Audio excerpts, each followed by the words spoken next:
Food processing ઉદ્યોગોના મંત્રાલય હેઠળ ભારતીય ફૂડ પ્રોસેસિંગ ટેકનોલોજીના ઇન્સ્ટિટ્યૂટ વતી સૌને નમસ્તે.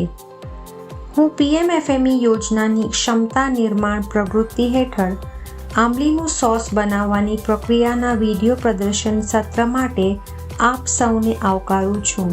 આંબલી કડક લાકડાનું ઝાડ છે જેને ટેમ્બ્રિન્ડસ ઇન્ડિકા તરીકે ઓળખાય છે. તે સ્વાદિષ્ટ ખાટું મીઠું ફળ છે જે વિવિધ પ્રકારે વપરાય છે, બંને ખાવા અને ઔષધીય પ્રકારે. આંબલી ઝાડ પર ઉગે છે અને તેના ઉપરના કડક કવરની અંદર ચીકણું માસલ અને રસાળ ભાગ હોય છે જેને આંબલી ફળ કહેવાય છે.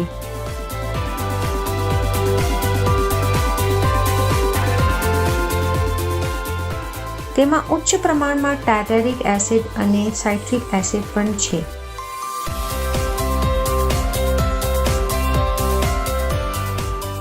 તે ફક્ત સ્વાદ જ નહીં પરંતુ એન્ટીઓક્સિડન્ટ પણ છે જે સ્વાસ્થ્ય માટે ઘણું લાભકારક છે.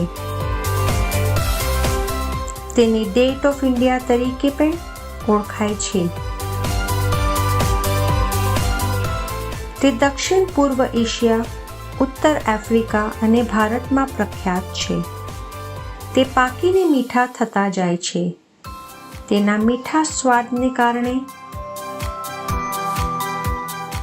તેને ચોકલેટ કેન્ડી, ચટણી, જેમ, મીઠાશ અને સોસમાં વપરાય છે. તેનાથી સ્ફૂર્તિ, રેશા, વિટામિન B, મિનરલ્સ મળે છે. આંબલીના બે પ્રકાર છે: આંબલી સોસ પ્રોસેસિંગ,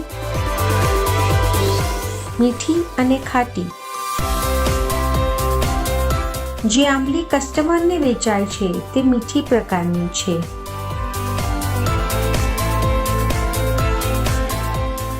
આંબલીનું ભારતમાં ઉત્પાદન.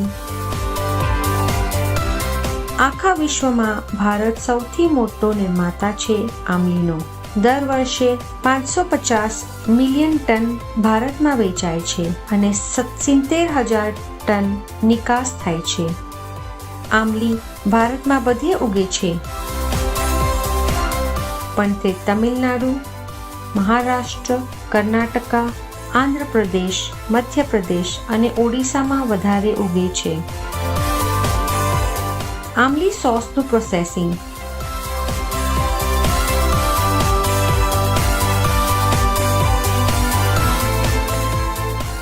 આંબલીને 6 થી 7 દિવસ સુકાવાય છે. પછી છાલ કાઢી, બીજ કાઢી, માવો અલગ રખાય છે. આ પલ્પ 6 થી 12 મહિના સુધી સારી રીતે સૂકવ્યા પછી રાખી શકાય. તેના બીજ હાથથી અથવા મશીનથી કાઢી શકાય છે.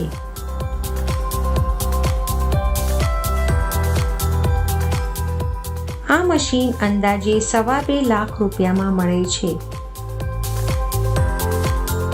પલ્પિંગ મશીન 70,000માં મળે છે. સોસ બનાવવાની પ્રક્રિયા. આંબલીને આખી રાત પાણીમાં પલાળીને પછી તેને સારી રીતે ગાળી લેવું.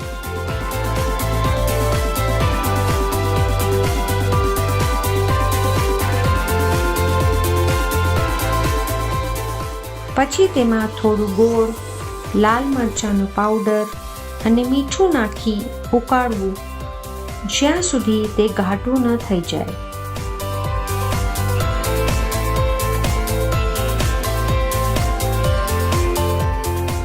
પછી તેને ઠંડુ કર્યા બાદ પેક કરવા માટે તે તૈયાર છે. પેકેજિંગ. ડાયરેક્ટ બોટલમાં અથવા પાઉચમાં નાખી સીલ કરો.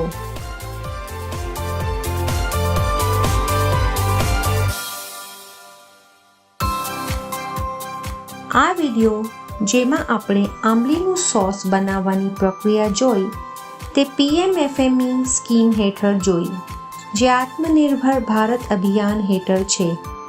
ફૂડ પ્રોસેસિંગ ઇન્ડસ્ટ્રીઝ મંત્રાલય અને રાજ્ય સરકાર તેમજ કેન્દ્ર શાસિત પ્રદેશોની ભાગીદારી હેઠળ અખંડ ભારત કેન્દ્રીય પ્રાયોજિત માઇક્રો ફૂડ પ્રોસેસિંગ એન્ટરપ્રાઇઝ યોજનાને અમલમાં મૂકતા હાલના micro food processing enterprise upgradation માટે નાણાકીય, તકનીકી અને વ્યવસાયિક સહાય પ્રદાન કરવા માટે પીએમએફએમઈ યોજના માર્ગદર્શિકા, વિવિધ ફૂડ પ્રોસેસિંગ વિડીયો અને ડીપીઆરના સંદર્ભમાં અમારી વેબ લિંકની મુલાકાત લ્યો. તમારો આભાર.